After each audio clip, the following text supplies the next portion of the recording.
Good morning.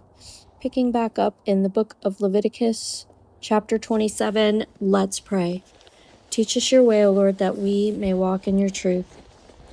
The Lord spoke to Moses, saying, Speak to the people of Israel and say to them, If anyone makes a special vow to the Lord involving the valuation of persons, then the valuation of a male from 20 years old up to 60 years old shall be 50 shekels of silver, according to the shekel of the sanctuary. If the person is a female, the valuation shall be 30 shekels. If the person is from 5 years old up to 20 years old, the valuation shall be for a male 20 shekels and for a female 10 shekels. If the person is from a month old up to 5 years old, the value shall be for a male 5 shekels of silver, and for a female the valuation shall be 3 shekels of silver. And if the person is 60 years old or over, then the valuation for a male shall be 15 shekels, and for a female 10 shekels. And if someone is too poor to pay the valuation, then he shall be made to stand before the priest, and the priest shall value him. The priest shall value him according to what the vower can afford.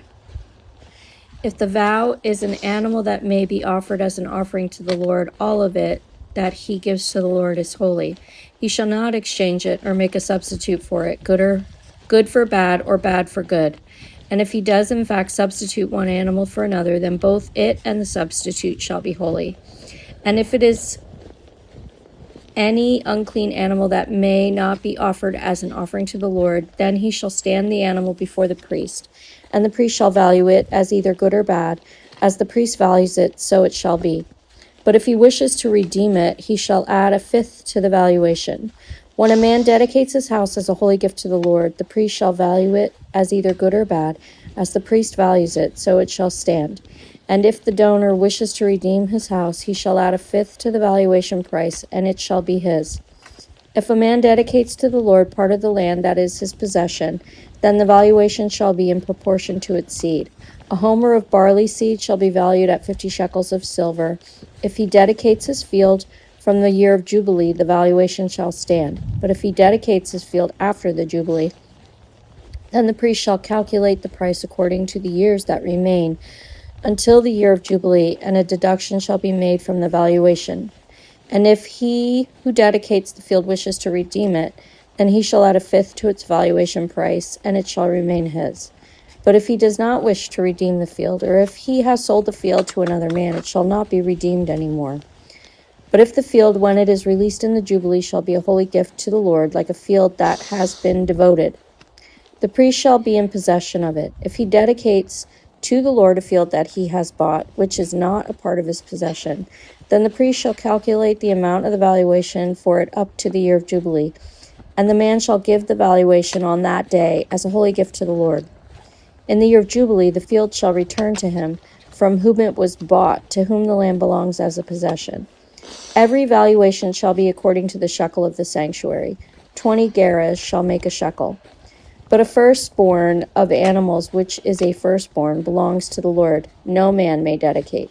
Whether ox or sheep, it is the Lord's. And if it is an unclean animal, then he shall buy it back at the valuation, and add a fifth to it. Or if it is not redeemed, it shall be sold at the valuation. But no devoted thing that a man devotes to the Lord, of anything that he has, whether man or beast, or of his inherited field, shall be sold or redeemed. Every devoted thing is most holy to the Lord. No one devoted, who is to be devoted for destruction from mankind, shall be ransomed. He shall surely be put to death.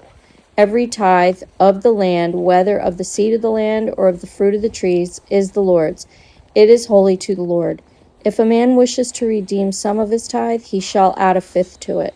And if every tithe of herds and flocks, every 10th animal of all that pass under the herdsman's staff shall be holy to the Lord. One shall not differentiate between good or bad, neither shall he make a substitute for it. And if he does substitute for it, then both it and the substitute shall be holy. It shall not be redeemed. These are the commandments that the Lord commanded Moses for the people of Israel on Mount Sinai. This ends the reading of the book of Leviticus. May God bless the reading of his word.